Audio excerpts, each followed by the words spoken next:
Hi everybody, this is Alex Fournier for alexfournierart.com and Artistic Purposes. I've had a few requests about some of the basics of things like how to sharpen the charcoal to get a tapered tip, how to hold it, how to turn it, how to make some of the marks that I'm making. Alright, the first thing to keep in mind is that many people do things many different ways. I'm going to be speaking to the answers of a very specific type of charcoal and how it's used by a very specific person, namely me. So I can speak a little bit to what I've seen other people do and some of their techniques, and I can mention that. But what I'm going to be explaining is how I do it. Today's episode is brought to you by Still Breathing. If you're going to be forced to stay at home and you're not drawing one of these sessions, you might as well read something. And if you're going to read something, you might as well read something good. Still Breathing is an award-winning novel with an African heart that will take your breath away. It's available in digital, softcover, or hardback formats from a wide variety of fine retailers. You can check for the link in the description, or you can go to books2read.com/Fournier. All right, let's get started. All right, today I'll be talking about General's compressed charcoal, and I'll be talking about 2B and 4B. This is what the box looks like. The box looks identical for both. It'll just have a different letter and number. Okay, and we look at it here. This one has been just slightly used so far. It still has most of the form of a rectangle. If I point it at the camera, one side of it is square, and when it was brand new, so was the other side of it. And right now, if you look, it's just getting a little wear. And if you look at the sides, you can see that this side hasn't been drawn on yet, and that side hasn't been drawn on yet, but I'm getting just a slight wear on that side, okay? And you see how it starts to get a little bend, and that's based on how I'm using it, which I'll show you. If you have a piece of charcoal that is round when you point it at your eye like this, that is not the type of charcoal that I'm talking about. All right, let's start at the beginning. Not the beginning of the earth, but just the beginning of compressed charcoal boxes. So the next step is to compare one that's been slightly used to one that's been used a little more, okay? So this one is a 4B, this is a 2B. There's no difference in how they look, but the 4B will turn your hand darker more quickly, and the 4B does make a darker mark because it's a softer piece of charcoal, okay? So what we're looking at here, if I hold up the one that has a tapered edge, you'll see that the back of it is still a square, okay? And that's because I don't flip it on both sides. I work it down, always holding it from one side until it's so small I can't deal with it, and then I might switch it, okay? But you see some edges are still staying sharp, but it keeps tapering, and you can see these different planes. All right, so the next thing to compare is two pieces the same type, but one has been just very slightly used, just, a handful of drawings, and one that has been more used, right? You can see that it's sharper, okay? Now, one thing I want to show you, this is the one that has been very, very slightly used. And you'll look at the one end, and we have a square, and the other end has been drawn a little on the side, so it's just a tiny bit less square. But if you look at the broad side, there's some that are untouched still to a point, right? So, and then you can see I'm starting to draw on certain angles, and you can actually see the planes of it, okay? So some people, not me, but some people sharpen these with razor blade, sandpaper, and other forms, or just rub it on paper. I sometimes rub it on a piece of paper to sharpen it for a specific detail, but I don't do a habit of doing that all the time because partly I'm just trying to save the charcoal, use it longer, okay? The other reason is because I actually like these planes that happen over time, okay? So it's these sharp edges, but then I create another plane that also has some semi-sharp edges, okay? So I don't want to sand this all the way down, although I could sand it on a corner and keep some of those edges. But to me, it doesn't bother me that it's a little bit unpredictable. You'll find some of the time I make a mark, I don't quite like it, and I look at the charcoal and try to turn it a different direction. It doesn't bother me, just part of what I do. Let's look at one that's been used in many more drawings. It's not been used forever, but many drawings. Okay, and the back side of it is still square, okay? And it does still have some sharp broadside edges, but there is more of a taper. But look what you can see. They're planes. It's not turned into a school pencil yet, right? Maybe on that side, but it's got individual planes that have been sharpened, and I like that. So as I'm drawing, I'll work on one side for a while, and it'll still have that little bit of a sharp edge on the side, but be soft in the middle and kind of broad. Well, at some point, I'll be drawing in the same place long enough that it becomes too smooth, and I want a line that's not happening. So I'll turn the charcoal a different direction, or adjust, or even grab a different piece if I need a different line, okay? All right, so let me show you how it looks like when it first comes out. Okay, so this is a 4B compressed charcoal. Let's grab a completely raw piece of charcoal I have not drawn with this and take a look. Okay, so we look at the ends, okay, total square on the other side, broad side, and you do see there is this little bit of a chisel, right?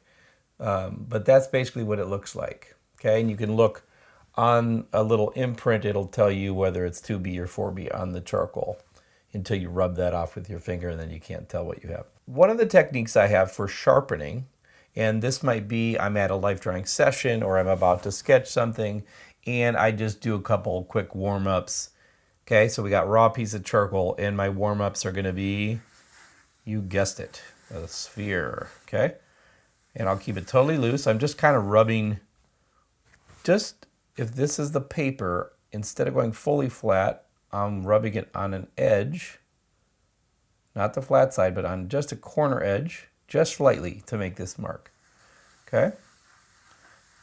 And if I'm just warming up, I could also, you notice, if I went fully broadside and kept doing it, it's going to sharpen to the point where I'm using up the whole broadside. Well, I don't usually do that unless I'm doing background or something very big, okay?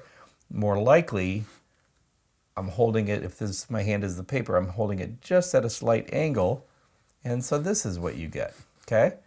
And what's cool about that kind of a mark anyway is you can see it's darker here, and it goes this direction to lighter and fades away, okay?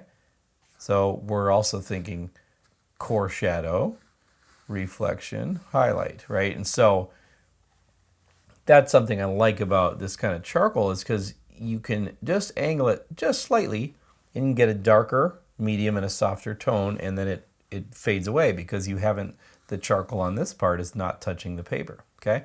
So let's say we were doing our little exercise, and as I'm getting this ready, I could actually do this more geometrically, and I'm kind of like warming up the charcoal because I'm getting a few of the edges a slight softer tone. And by doing it geometrically, I'm also able to use a few of the planes of the charcoal and kind of warm it up for me, get it just slightly softer than, you know, than it comes from the factory. Because sometimes it comes with a little bit of a warp, and you try to draw right away, and the back side is poking the page at the same time as the other side. It ends up almost like a banana shape, right? And so that's why I do warm it up like this. Okay, so let's pretend we've got this is our sphere, and we've got our, see? So that's an example of a line that's kind of coming out of nowhere because this is slightly warped that direction. So what I do is I would look at it and go, okay, I'm going to draw on this side of it, okay? So that it's not poking a line, it's going to be softer, okay? So actually, let's say, oh, shoot, we didn't like that. So we could erase that line. Okay, I'm going to look at it. I'm going to find how it warps this direction instead, and I'll switch it over to that side, okay? And we could basically, for the simplest exercise, you just draw it over there, leave a little empty spot, like from here on that side of the ball, okay? And just practice a little. You're basically not caring too much about it. You're just trying to get the charcoal ready. And basically, by the charcoal ready, you're also getting yourself ready because you're trying to see what kind of marks do come out of this piece of charcoal, okay? So you see me working up some of these lines geometrically, and that's really using some advantage of this kind of tool, the rectangle compressed charcoal. And so what I'm doing to make those is I'm not drawing like a pencil. I'm not like, trying to do that. I'm using it for the way I think it's best used. And I almost use it like, you see how my hand is what moves, right? Not the tip. Okay, so you see how I can build up these shapes, okay? Then I could even kind of round them out, okay? I could draw a little coarse shadow, okay? I could even make that slightly geometric, okay? And then I could reinforce it by kind of chiseling in. We've got our reflection right here, okay?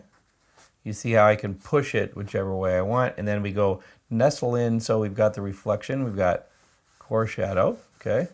Up here is going to be highlight. So what we can do is actually nestle that in like a sideways kind of line, and then drag it down. Do you see that? See how this ball now suddenly looks a little bit like it's on top of this surface, right? So just a nestle and a drag, okay? So whatever item that is, nestle and drag is going to reinforce that this volume is on top of this volume, okay? And then it's even more reinforced by something like a coarse shadow, okay? And you can reinforce like the actual edges of this and just even do it by setting the thing down and making a little bit of a line just by the pressure of it touching the paper. So those are some of the basic techniques that I would do at the beginning of a session, piece of scratch paper or just my first page. I'm going to just kind of scribble in here, try to do a few circles, right? I'm basically trying to get it to get a line that I like, okay? And I don't spend a lot of effort trying to make a perfect circle or a perfect coarse shadow. I basically, a lot of times you'll see in the top of my page I've drawn a little circle. It might be on a Zoom session, I drew a circle because it was break time and I was bored, or I just wanted to check if a piece of charcoal, how dark it was, what it was doing. Okay, so a lot of times you'll see, if you ever saw my sketchbooks, you'll see these kind of circles, okay? Coarse shadow, okay?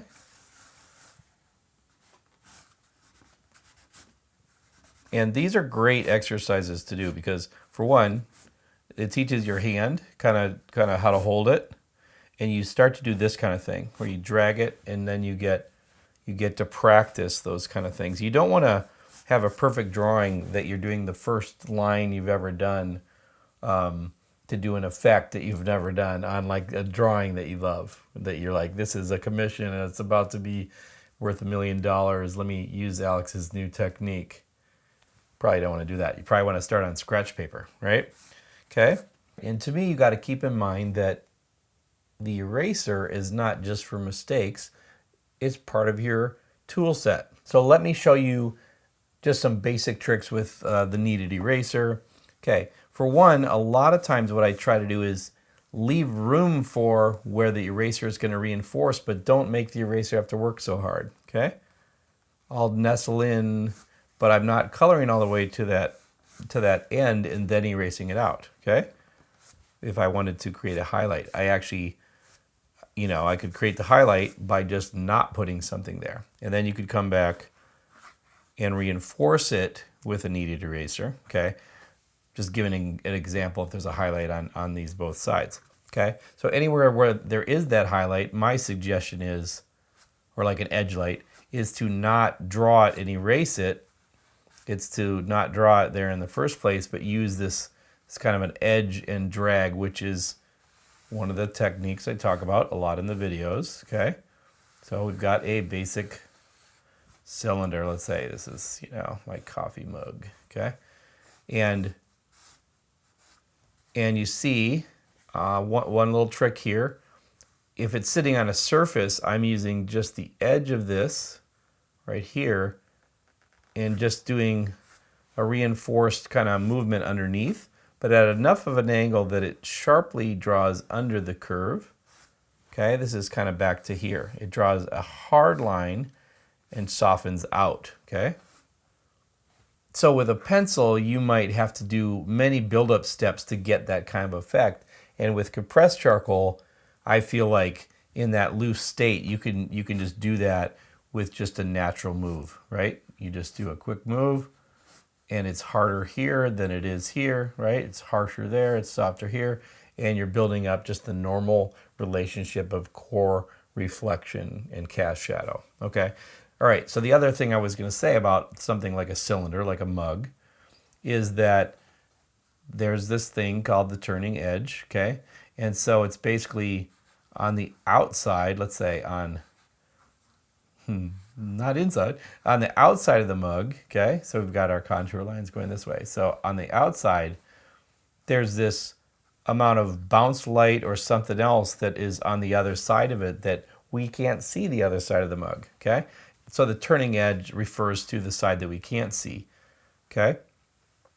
But for me, if I'm trying to make this look more three-dimensional, okay, I'm going to want this kind of edge light or highlight, or what I'm just calling the turning edge, that's what I call it in the videos, is to imply there's a light source on the other side and therefore imply that there's some three-dimensionality there, okay? And you could hint it on the other side. You don't want to overdo it unless it's clear that its light source is like from both sides of behind it, like a backlight. But in this case, it's reinforcing this cylindrical nature, and I'm gonna fix the angle of it. All right, so with the kneaded eraser then, instead of having to work so hard to create that edge, it can just reinforce something, okay? And you have this nice core shadow on the edge of a turning edge and softens as it goes, right? Okay, and it's all brought to you by the fact that there's sharp broadside edges, okay? Because there's edges, you can make a mark. Okay, let's try another one. Okay. Let's say this is, what should we make this one? Something fun like this is maybe from the movie The Rock or something, and there's all these nuclear warheads inside this this device. Okay, so although now it looks like a guy with a mustache, so let me add a few more. Okay, so there's all these nuclear warheads in here. Okay, we can actually try to imply some a geometric kind of feeling of the edges of this. Okay. Okay, we can also see I can come in. This isn't what I was going to say, but I can come in kind of at all these different angles, right? But what I was going to say is on the turning edge on something like this, okay, you bring it in here, drag it, okay, and then you might have, you know, not a turning edge, but it's a change of, it's a new plane over here on the other side, but you could have almost like there's a bevel on it, and you see how I could build up these levels of three-dimensionality with very little effort, right? Just basically, just from having fun, we could create, you know, a couple planes without coloring, without anything. It's just using the broad side and then spacing out whatever you touch next. Don't contact it with the same thing. Make an empty spot, okay? Same thing, you know, if we're doing kind of turning edge on this side, okay, what I'm doing, see how I'm darkening around these nuclear balls that are in there. These are not nuclear balls, they're nuclear balls. All right, so I can do dark edges, okay? This still implies there's this highlight here, okay? And we've got a highlight there. And the point of it is that I'm building up that three-dimensionality with very little effort in a geometric way, and it's all because of there being these sharp broadside edges on here. And so that's why when people say, how do you sharpen it? Do you sharpen it? To me, it's like, well, I kind of want to get some things out of this charcoal before I start sharpening it. And so I want all this geometry out of this charcoal. So I actually don't want to sharpen it so well that it forces me to the only value I have is in the tip of it, okay? Because I want the broad side of it as well, okay? And so what happens over time, okay? So this is our new one that we're using. This is one that's been used for a little while, okay? And there's not a ton of difference yet, but you'll see I can still use these broadsides, okay?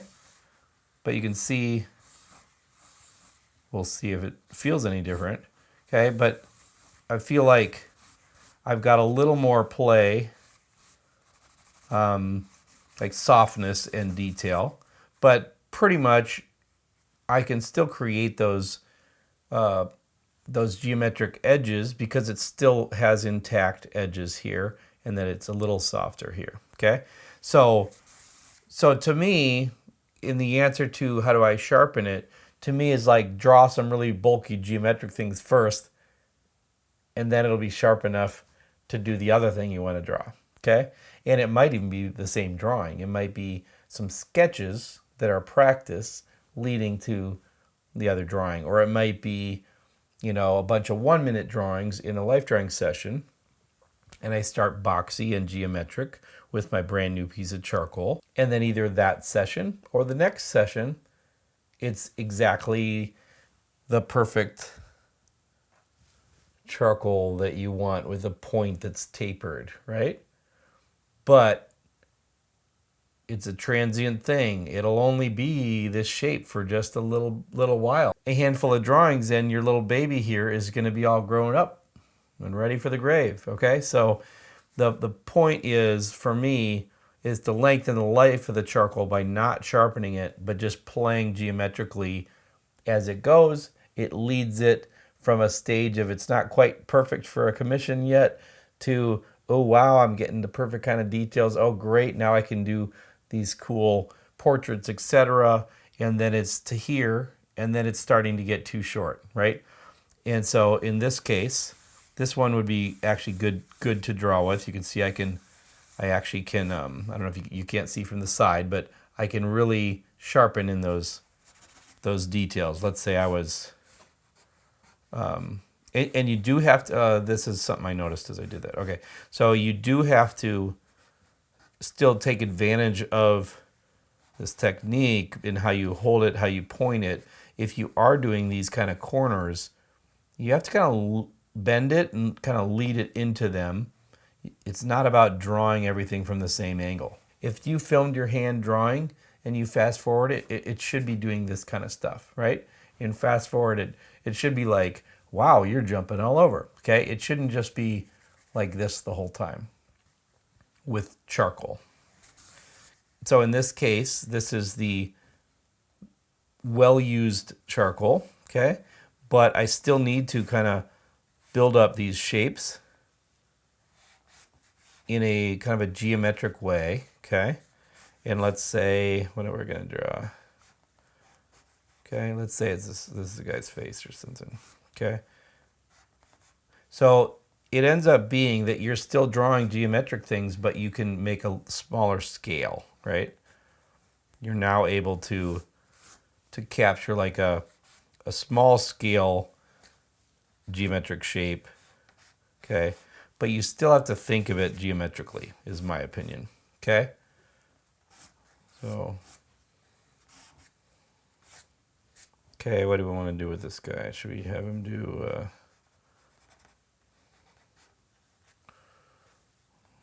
let's give him some wrinkles.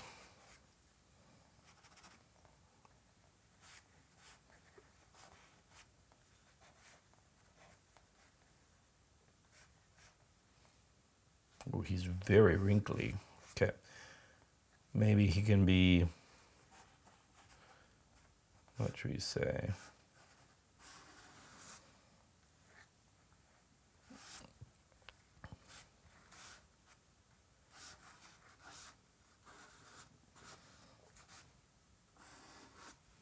Okay, maybe he's a cowboy.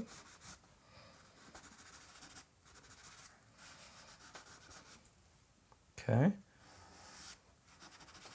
Alex, this is not a tutorial about cowboys. All right, so, okay, so we've got a smaller detailed piece, and I can actually get in and do some of these. But like I said, you still have to treat this almost like a little chisel, right? It's you with a chisel, you do have to be aware of where the right angle is for the mark you're trying to make, okay? And sometimes you got to really make sure you're drawing shapes, and not every detail, right? You're drawing, the shape of the eye socket. You're not drawing every detail of the eye, okay? All right, so we got this cool cowboy. We have nuclear warheads all swimming around in a green ooze over here. Okay, so what do we have in here? We have got these little ball items. Let's see if I can draw some coarse shadows of all the balls in here.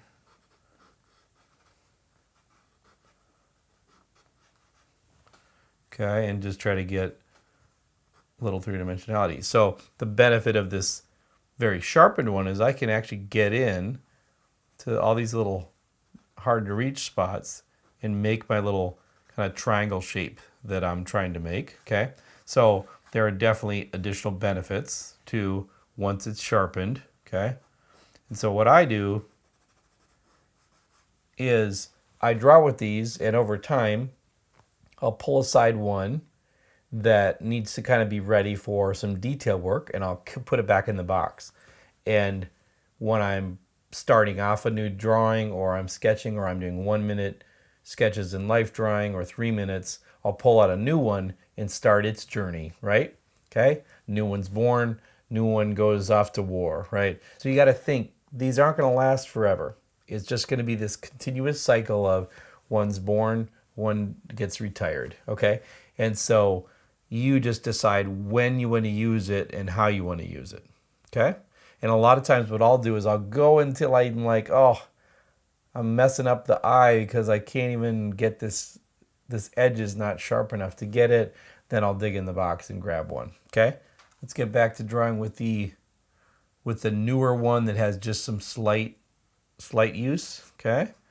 And like I said, okay, we're drawing, maybe we even want to draw reflections, right? This is a wet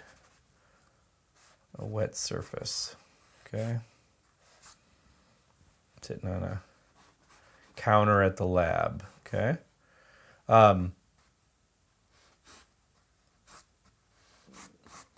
Okay, and so you can do, some feelings of reflection, okay, by using this kind of chisel and by leaving empty spots, okay? And let's say, there's some warping on this table, okay? But you can basically create light sources through negative space with charcoal by using these sharp edges, okay? There's lots you can do, and most of it can be done with a broad edge geometric use of the compressed charcoal, okay? So we've got a bunch of circles and weird geometric shapes. Let's see what else I can show you. Let's say we could do a few boxes. Okay, so same idea. It's a lot easier to draw a box when you have a ruler that's also a compressed charcoal, right? So you have mostly a way to make a straight flat line, except for when you get to the warped side, right? But the point is, how easy is it to draw one of the planes of this when you don't have to practice like getting all the same tone? You just have to rub it a couple times across, okay? Okay, and how much easier is, a shadow from a box when you're using a box, when you're using a rectangle, okay? So you definitely want to think of everything you can take advantage of when you have a rectangle as your tool. There's actually a ton of things that are easier, okay, to draw. And it's not only boxes, okay? But let's say this was our Amazon box, okay? See how I'm able to keep things parallel relatively easily, okay? And mainly because, like I said, you have the ruler in your hand, okay? The ruler is the mark, okay? And, if you were drawing, the light source is kind of on this side, but let's say this was in a place that could cast a shadow across this. How easy is it to create that shadow or something like it with this kind of a tool? And this is not the one that's tapered, it's not the sharpened one, okay? What else can you do? You can also, let's go inside the box here, okay? Okay, see how I'm even now inside the box, okay? And I can darken one side more than the other, right? I can now, let's say I want to make this edge look a little more corrugated. I can go here and drag it back, and now I could create that edge on there, okay? Okay, same with these other ones. So just with one little mark, let's say I could even do some tape on this box, right? Because everything's a rectangle to this, okay? I could even imply a little bit of roundness even in that shadow there, okay, from negative space. What are some other things that this kind of piece of charcoal can do easily, okay? All right, so let's say we've got this is actually from a reference that I used in one of the videos, okay? Let's say you got this model, happens to be Haley, okay? And belly button there, okay? And we've got this drapery, okay?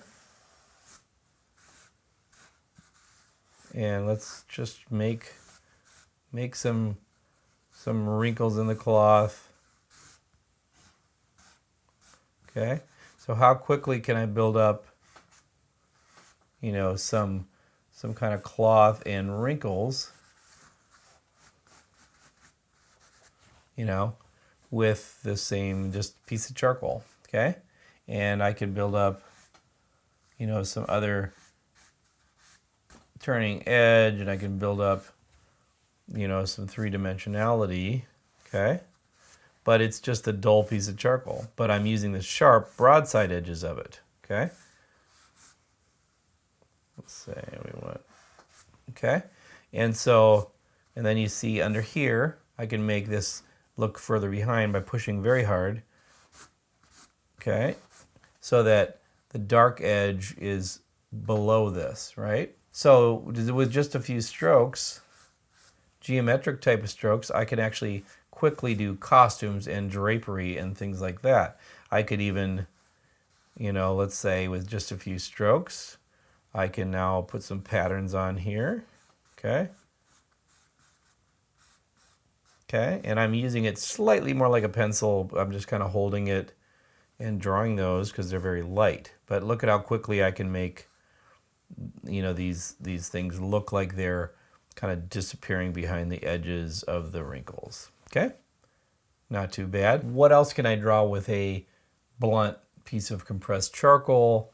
As long as I'm building it relatively geometrically, you see how there is a lot of play like up and down and side to side. So I'm not saying you're gonna be able to do this in the first 5 minutes, right?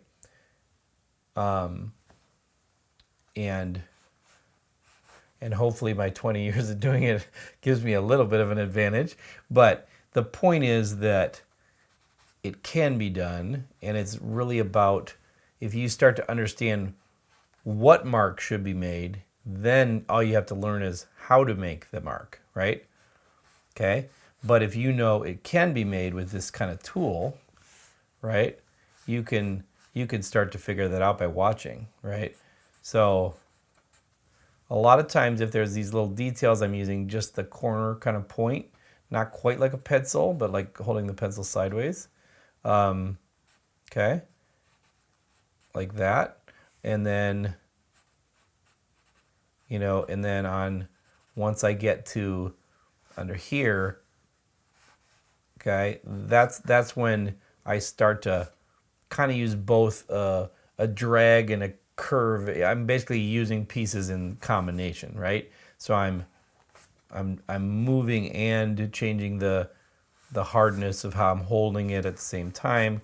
Or you see I turn this way because I want to show that form is under that form. Okay, so there's certain parts that are done kind of the same way, and there's certain parts that are done in a different technique. Okay, this is some wrinkles on this guy's coat. Okay, and you see I'm just kind of zigzagging those around. Okay, so he's got something in his pocket. Okay, it actually looks like this guy's living in the mountains somewhere. Okay, so he's got his pocket here. You know, the question I'm trying to answer is, you know, do we sharpen, how we sharpen, etc. You're free to sharpen however you want. What I'm trying to get at is that with my method, I save charcoal, they last longer, and I actually teach myself to adjust my technique to the tool I'm using and then adjust it as it goes. So I can start to gauge when I'm drawing with the early piece of charcoal, I kind of turn a little cubist a little bit, right? A little bit of geometric shapes. And once it gets down to the roundy round part, okay, that's when I adjust into a little more delicate, a little more detail. And to me, it feels kind of fun because it keeps pushing me two different directions, right? On one side, I got to adjust to learn how to be simplified. And on the other one, which I'm more comfortable in, is detail, okay? And so the geometric side is much more of an exploration and a challenge and kind of a curiosity to me. And so I definitely kind of cherish the fact that there's a reason I have to, well, this tool is a rectangle, but I can do all these great things, but it does point me towards a direction I enjoy going towards, which is this geometric kind of shapes and learning how to put different planes together. And I start to feel like almost like, are you painting with a palette knife, right? It's a little more like the tool is determining what kind of mark is made. Okay, so we get to his hand, right? I have to simplify because this tool is a little, you know, real general. Okay, so I simplify it, very, very faint lines, okay?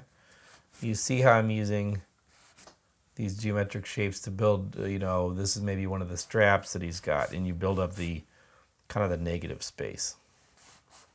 Okay, let's leave that guy there. Other things we can do with this kind of charcoal and kind of marks, right? So you see how I can make these kind of chiseled marks, especially based on like a overhead lighting source. So think of comics, think of film noir, think of things like that. You know, superhero related lighting. Okay, and you can get a long ways with this kind of tool if you're, you know, if you're kind of in that world. Okay, because in this case, he's got this guy with a hood. Okay. We've got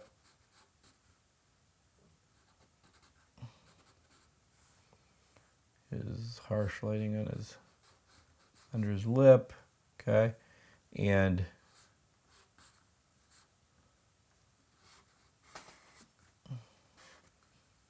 okay, and so we can actually then start to build the shadows under this hood.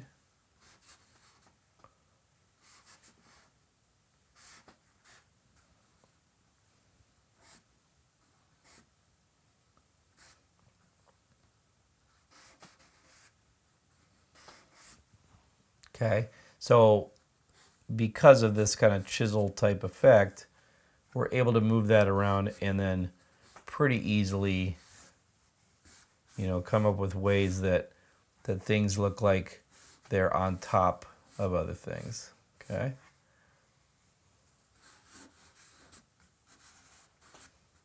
Okay, and so for my technique, if you ever want to make a form on top of the other form, you have to make a thin but hard line and drag ever so slightly. If it's something that's very faint, even that can be understood by the viewer.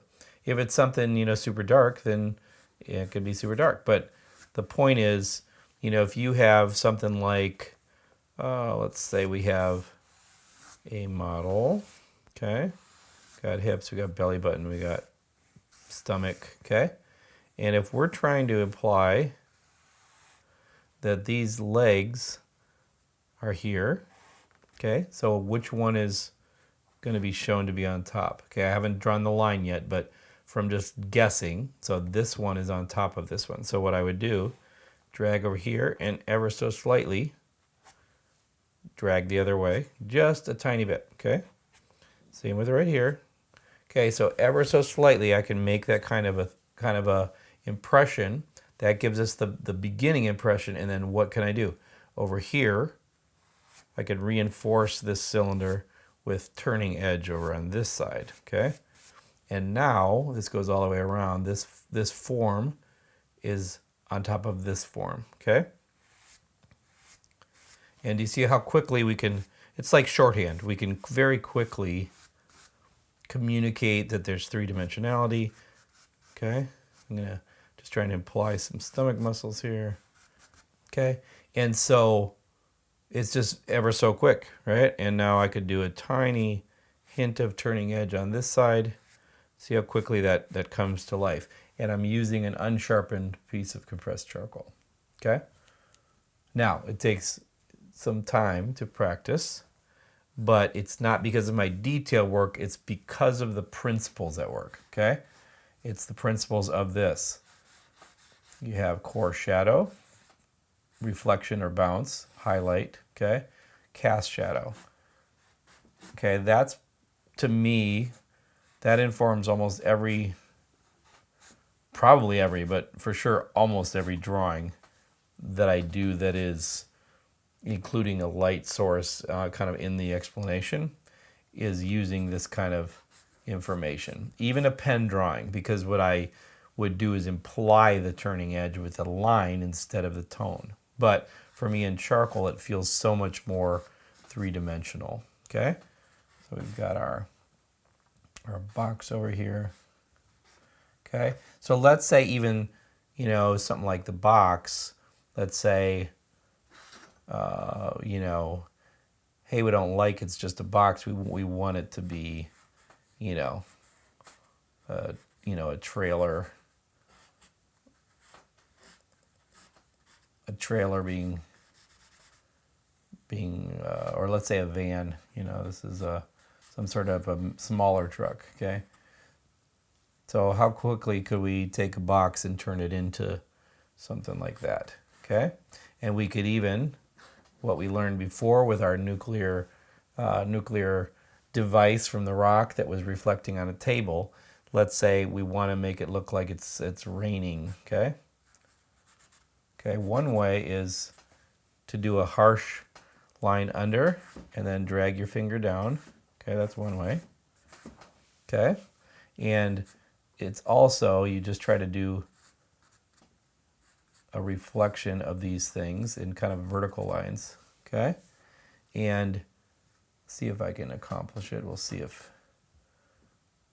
I'm a disappointment to my craft. Okay, so let's say the visibility is, it's very harsh here. It's nighttime. We're implying there's kind of headlights at play, okay? We could do some of these kind of lines, right? To imply some reflections. We could kind of do like a dark, wiggly kind of lines.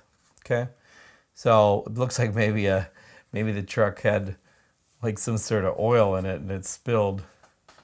Okay, so there's lots of things you can do with just a little piece of charcoal. On the simpler side, things to practice, okay? Draw cylinders, okay?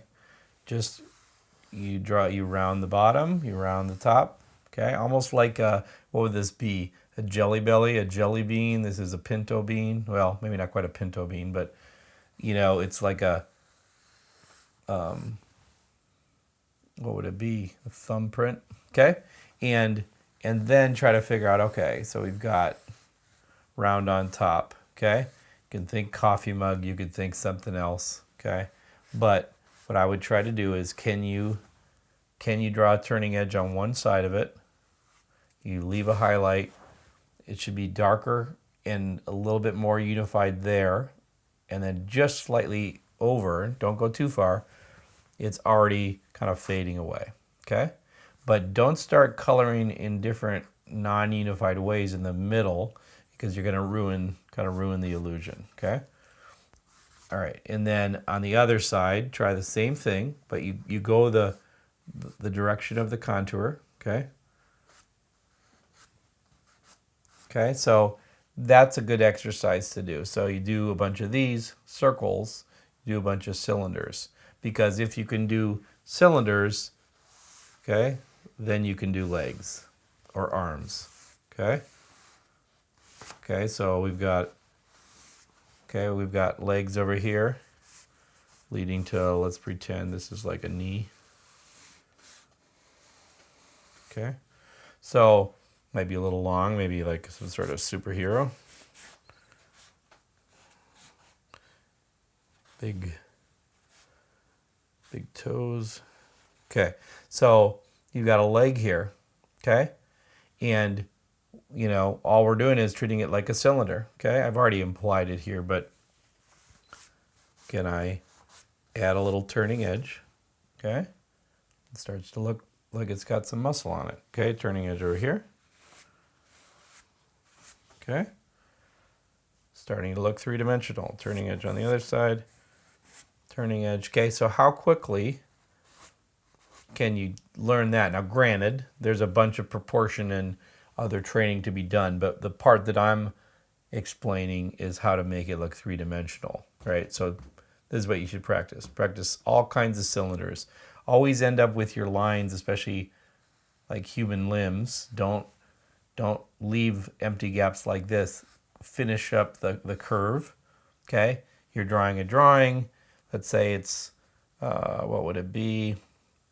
You know, the end of someone's hand and their body's over here, but this is kind of the end of their wrist and you don't have time to finish it. It's a 1-minute drawing. Just finish the roundness of it, okay? At least you can finish the hint of it, okay? And you could always later go back and you can, you know, add a hand. Okay? What's with the hand? Okay, it's a crazy hand. All right. Okay, so those are just a jumble of techniques and tips and tricks. This is what you should exercise: circles, cylinders, okay? Angular items. Okay? These kind of things will come naturally once you get some of those. Okay.